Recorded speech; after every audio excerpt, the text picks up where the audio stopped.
All right. Hello, everyone, and welcome to our second episode of Between the Lines, a podcast hosted by the West Virginia Coalition to End Homelessness that allows us to explore some of the relevant topics around the field a little more in-depthly with the people who know it best.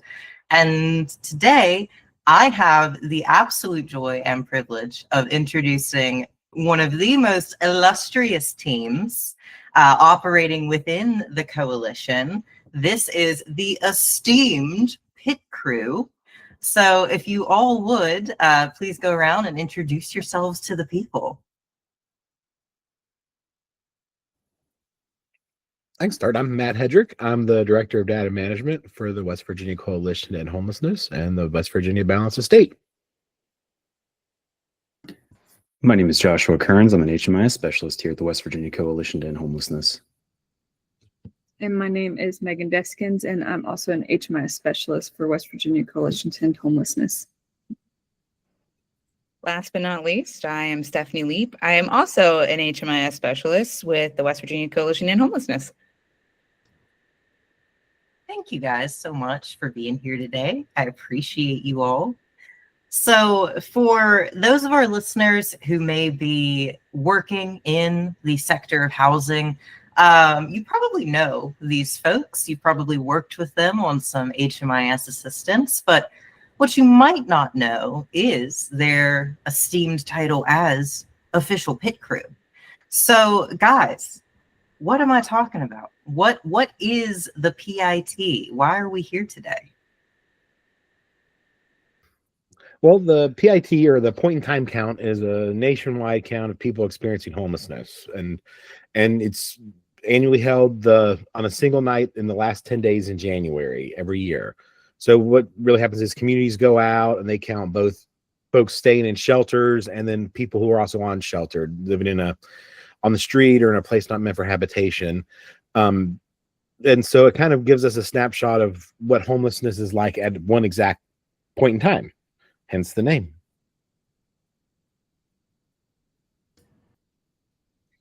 So who's telling you to do this? Like, is this a West Virginia Coalition to End Homelessness exclusive, or are we doing this in cooperation with somebody else? What's going on there? No, it's a HUD mandated census that has to occur.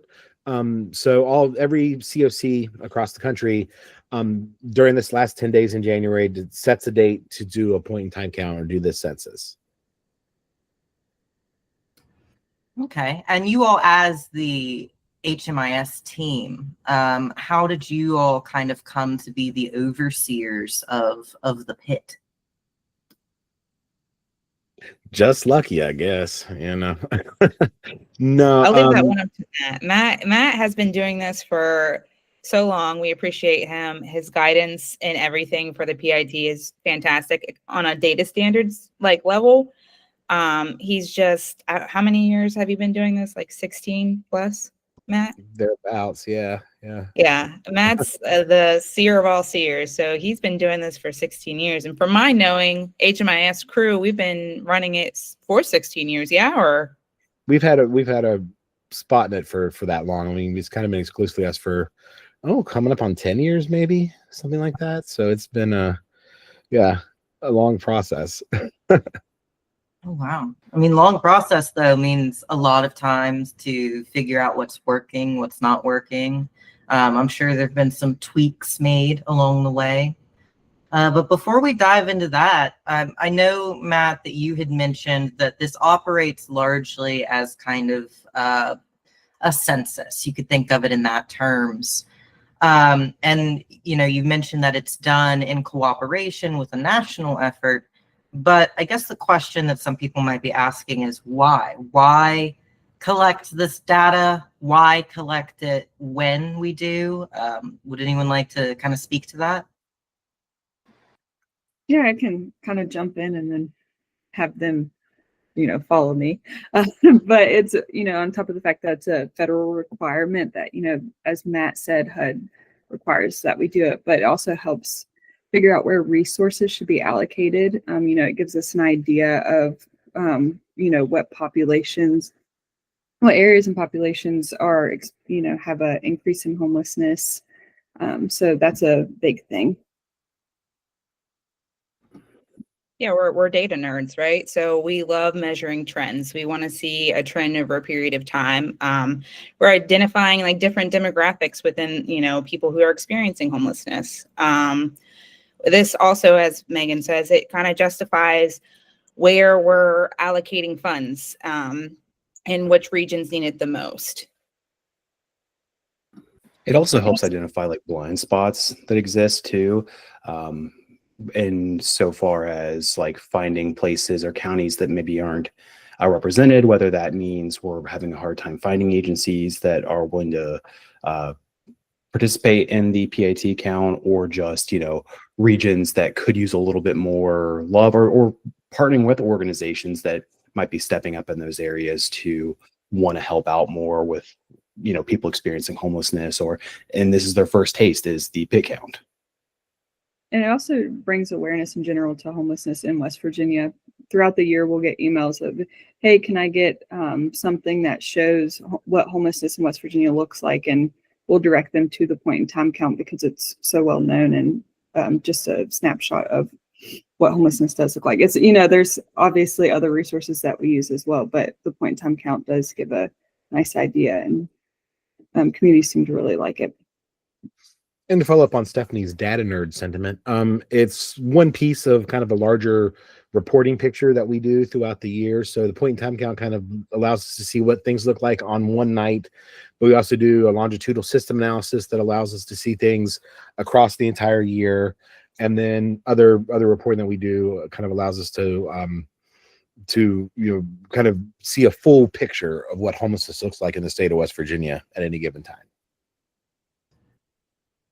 Wow. So there's a lot, not to make it sound heavy, but there's kind of a lot at stake with the PIT count, maybe more than some people would have originally thought. I do want to ask before, because there's a couple notes I took on what you all were saying, but before we get into kind of the semantics of it, I know one of the popular criticisms of the PIT count is that it's not a perfect metric. So, Matt, you earlier had listed some of the people who are counted in the PIT numbers. I'm wondering if you all would be willing to just kind of repeat that and then maybe talk about where some of that criticism is coming from, like what some of the gaps are potentially with PIT measurements. Sure. So on the night of the count, volunteers, they go out and they survey anyone who's currently in an emergency shelter, or anyone who's currently in transitional housing throughout the COC, but also on the street, anyone who's unsheltered on the night of the count. So on the street in a place of member habitation. So they use kind of take a phone app and just kind of easily add, they track the surveys through a phone application. And I mean, it's not a perfect census. I mean, it's not. It might miss some folks that are doubled up or couch surfing, and it kind of, it relies heavily on volunteers, and that can contribute to issues, but also weather conditions, or and of course in West Virginia being a very rural state, a lot of woods, a lot of folks in the woods sometimes, and so of course that folks can get missed that way. I mean, it's a useful tool, but it's not a complete 100% complete picture of everyone experiencing homelessness. It just kind of gives us like I kind of said before, just one piece of many reports we submit through the year, and kind of one piece of that overall puzzle. Okay, so would it be safe to say that you have if we're zoning in on a specific county, right? You may have your recorded PIT number after the count, but that may not be an accurate reading of the total number, in that there could be some people missing. So we can use PIT as the baseline, but understanding that there is potentially a larger scale problem that exists. Would you say that's fair? That's very fair. That's very fair. And we get a lot of questions around why do you have it during the coldest time of the year? And we have a lot of people on the street in the summertime, but we don't see them in the wintertime. And we found that, kind of our usual answer to that is that during the winter, anybody we would find in a place not meant for habitation or living on the street, they're the ones with the greatest need. They might not have any other, place to go. And so we found that, that's the time when, we find these folks that might have burnt bridges or, whatever the case may be, and don't have any other place to go. So the highest acuity folks at that time. Okay. So I appreciate you guys for giving insight to that. Kind of pivoting back now to Stephanie's data nerd comment and the identification of trends over time. I'm curious if there are any outstanding trends that you all have noticed in your time working with the PIT that really stand out to you. Great increases, great decreases, certain areas in the state in particular.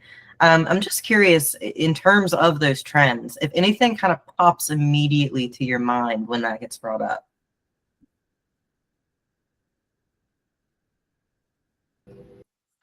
Maybe not immediately, right? For at least for myself. But one of the things I want to touch on when it comes to the PIT is when it comes to counting, and we talk about blind spots from earlier, when we start to get new organizations into an area and that baseline, where we get more organizations involved, we can see an increase in the count because we now have resources available where they weren't before. So it's something to always keep in mind when it comes to the count each year is, we're always striving to get more and more agencies. So sometimes things may upwardly trend because there just are more resources there, or, downwardly trend because now that there are more resources, there's more people getting assistance throughout the year too. So not a specific number that, comes to mind as far as a trend goes, although it's important, I think, usually to look at some of the more stable, high population areas in West Virginia, like Monongalia County or Wood County or Berkeley County, because they do tend to have the most people and resources. Not that every county isn't important, but it's, we can kind of track trends a little bit better through there, in my experience from looking at the data. However, if anybody else has any points or any numbers in particular that jumped out to them, please.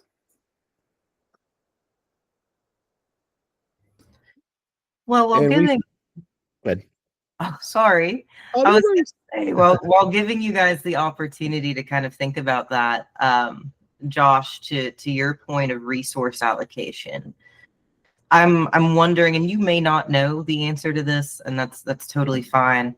But I'm wondering in terms of resource allocation, if that's based off of the literal total number or the percentage compared to per capita. So for instance, I have the numbers here from the 2025 PIT count. And if we were looking at just the total number of individuals located, region 7 would appear to have the greatest problem. But if we look at it per capita, the greatest number of people identified per every 1,000 individuals of general population, region 5 actually kind of takes the cake by a hefty margin. So do you all happen to know which of those two factors is considered in resource allocation? Really both. I mean, because when we look at that too, we look at we kind of extrapolate based off of the population. And when kind of to Josh's point too, I mean, a lot of times the count focuses and a lot of resources focus on our population centers and kind of what's there. If we look at like a region 7, there's a little more, a few more population centers than really exists in a region 5. If we're looking at our COCs, our COC regions in that regard. So yeah, we kind of both are taking consideration though. And Matt, I did interrupt you to make that You point. did, but that's okay. But yeah, no, we found that also that since the pandemic, of course we were it was steadily decreasing year to year up until the pandemic, and of course also the associated housing crises that go along with that. And we found, of course, over the past couple of years, we've had a rise, especially we're finding in family homelessness more so than we have in previous years, and as well as you know our population tends to be skewing a little older now. For a while there was when we first started doing the count years ago, I mean it was an older population. A lot of those folks were housed and over time and things of that nature. But we're starting to see a rise. I mean, it's not a huge rise, but any rise is significant when you're working with a subpopulation like our elderly. Mhm. With 2025's results in particular, there were a few things that kind of stood out to me, and truly kind of going back to something I said earlier, I was a little bit surprised that even looking at total number, that Region 7 ranks above even Region 1, which for our listeners here who don't have kind of a visual icon to cue back to, maybe I'm showing my own bias here, but within our COC, Region 1 is, I feel like, what people tend to think of when they think of higher populous area, right? Because Region 1 has Morgantown, it has Fairmont, it has Bridgeport, Clarksburg, it's that whole swath of area.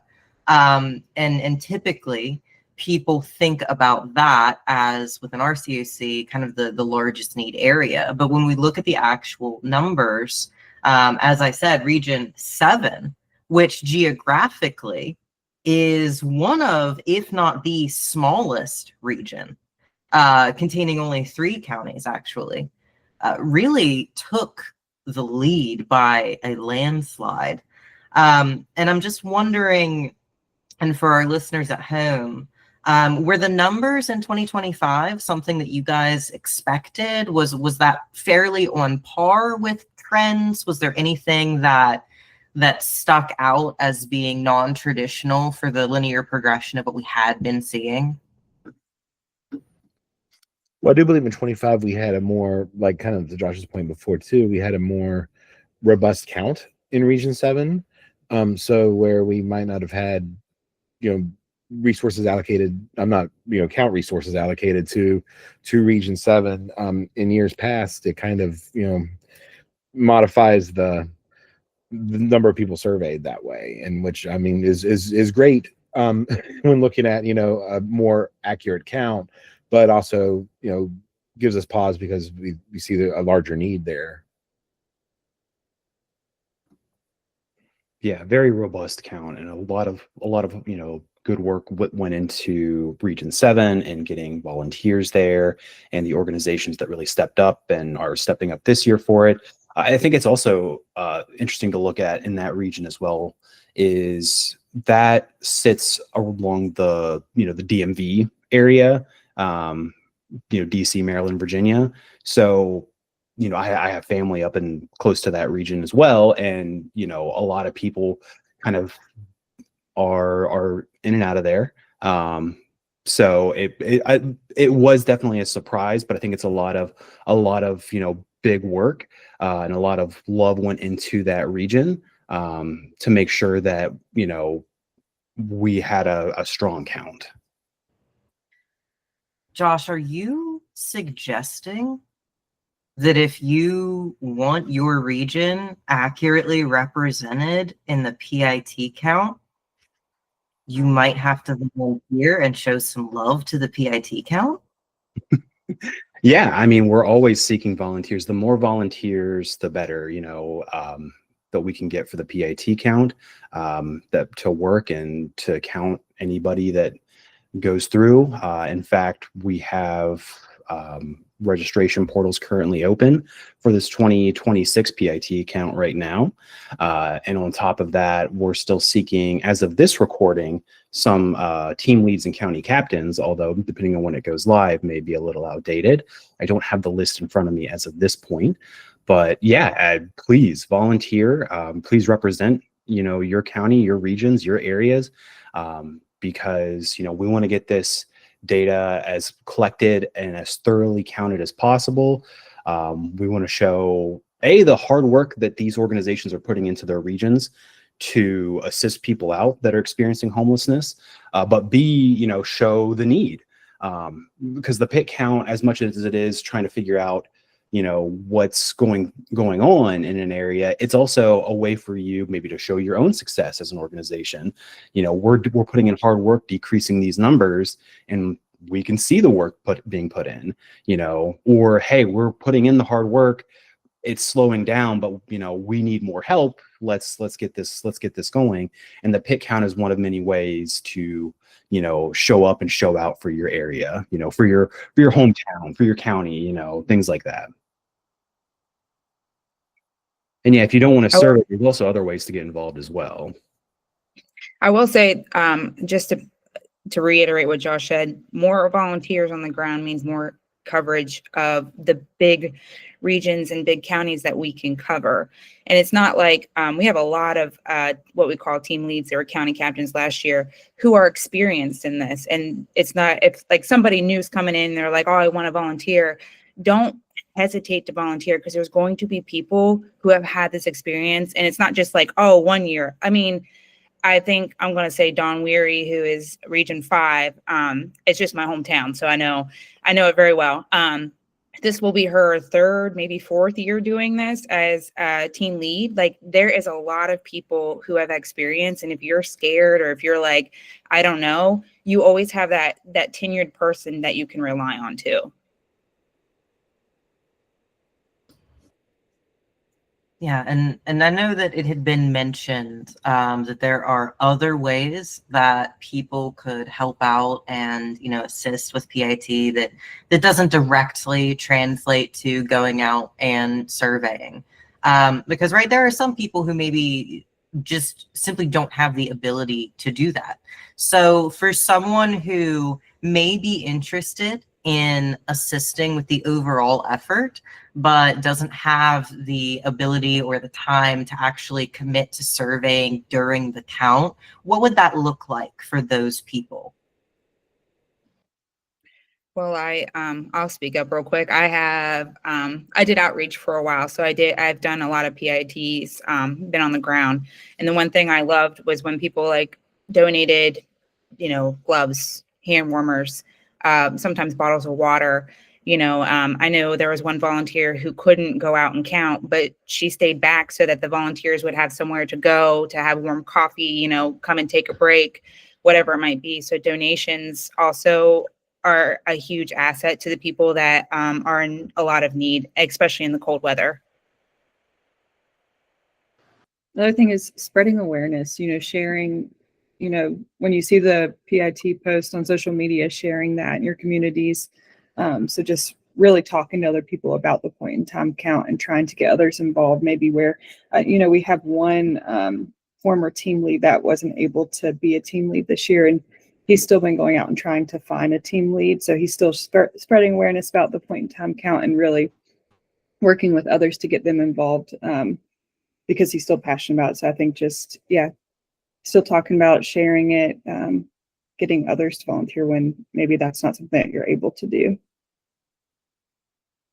Perfect. Thank you guys for sharing that. I know there are a lot of people right now who are looking for ways to help, but maybe feel kind of limited in their capacity to do so. So I appreciate you guys giving a shout to volunteer donation efforts that don't necessarily center purely on going out and canvassing.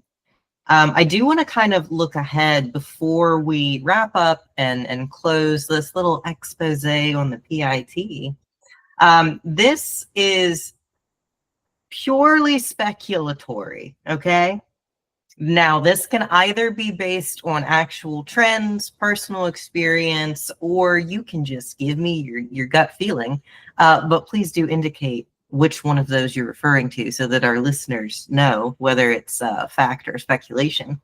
But do we have any guesses on what the 2026 count is going to look like? Speaking personally, as the team lead for Tucker County, I fully anticipate that my count's going to be very cold and a little snowy. So shameless plug, if you are a person out there interested in volunteering in Tucker County with little old me, make sure you wear appropriate shoes. But weather aside, what are we thinking about this upcoming count? I will say, Yeah. Ashley, I will follow you into the depths of hell. I believe you would be the best team lead there ever was. And really, if we had the count in July in Tucker County, there might be snow. But actually, your advice about shoes is great. Always and wear comfortable shoes. and along the lines too, if you're reticent about volunteer, we try and do our best to train you and to prepare volunteers for not just the use of the survey app, but kind of what to expect on count night. And your team lead is there, of course, like Steph said, to help and to provide guidance as well.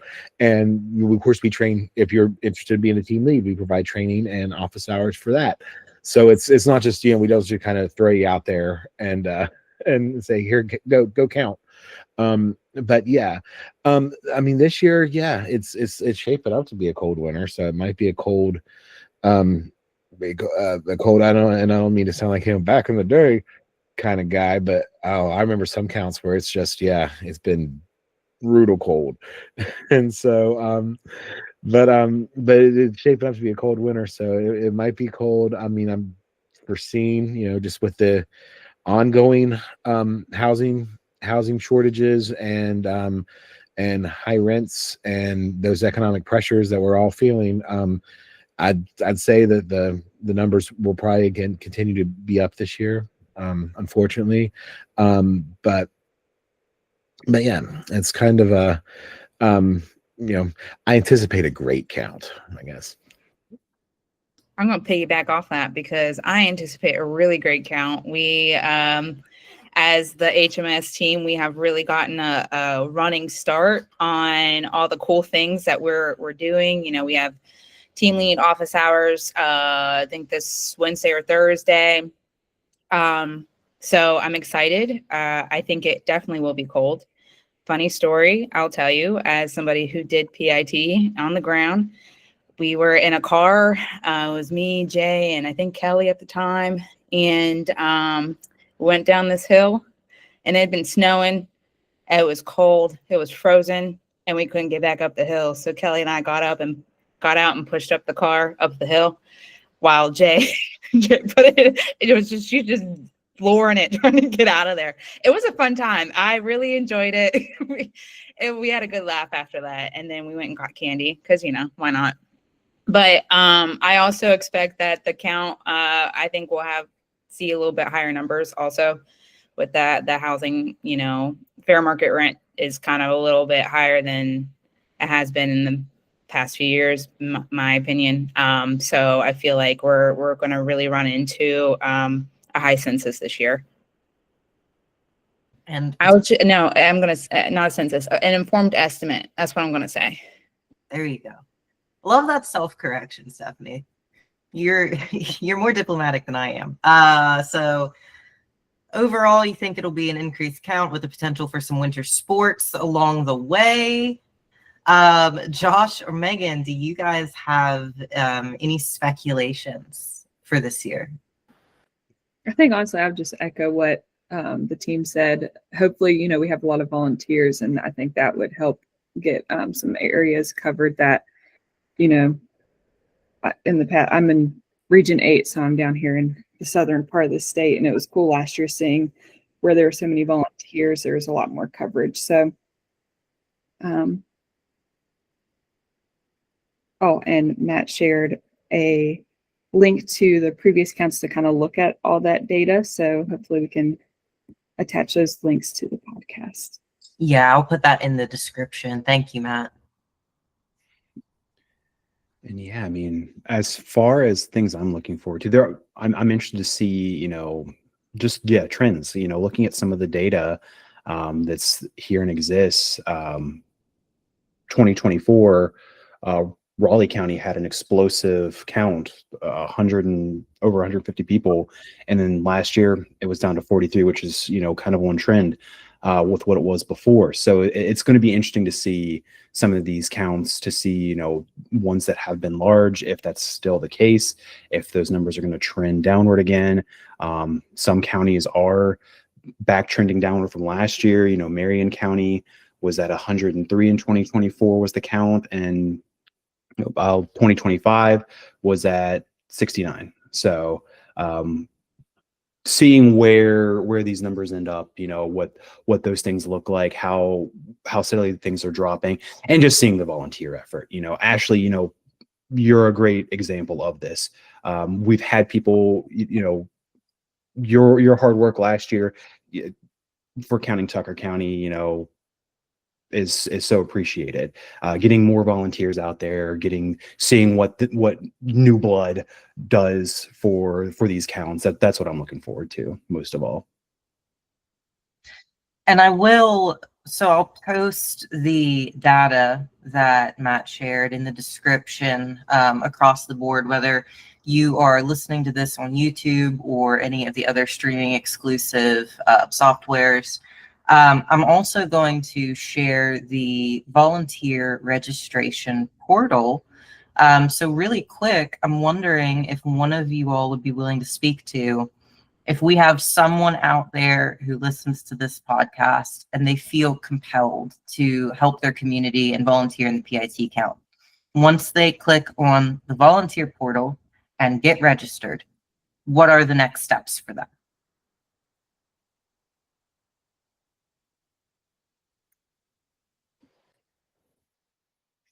Okay. Once you register, you'll go in and of course we'll gather some information about where you're interested in volunteering, and then we'll get you and we'll hook you up with your local team lead in your county that you asked to be asked to count in and take part in.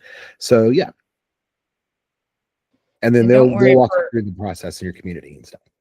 And for any of you who absolutely just love your HMIS team, Megan, Josh, and I are also region leads. So we are in charge of some of these different county leads to help bear the burden of, trying to find volunteers and all that. So if you are just like, oh no, the team lead, I don't know, don't worry. One of us will be a part of that. And don't be scared. It'll be all right.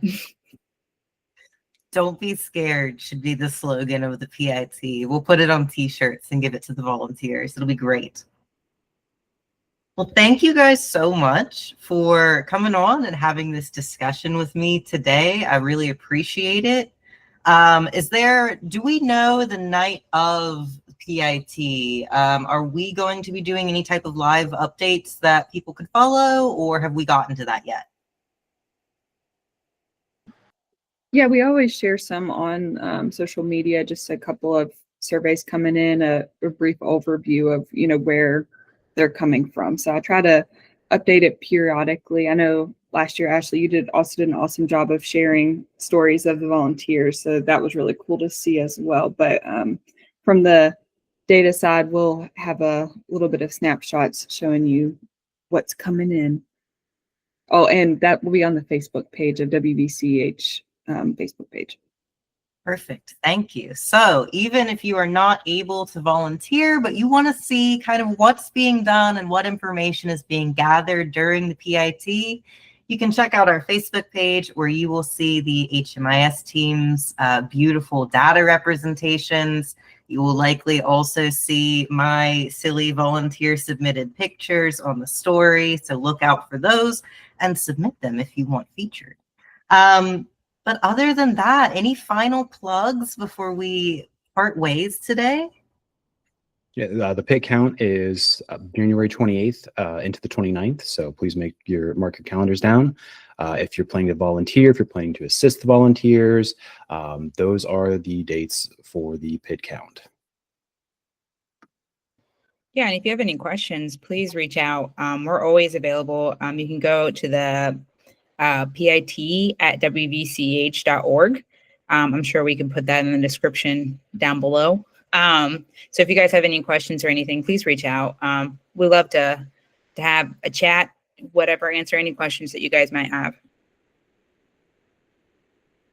All right. Thank you guys so much again. I really appreciate it. I double appreciate that Stephanie would go to Mordor with me. That's an honor I don't deserve, but thank you.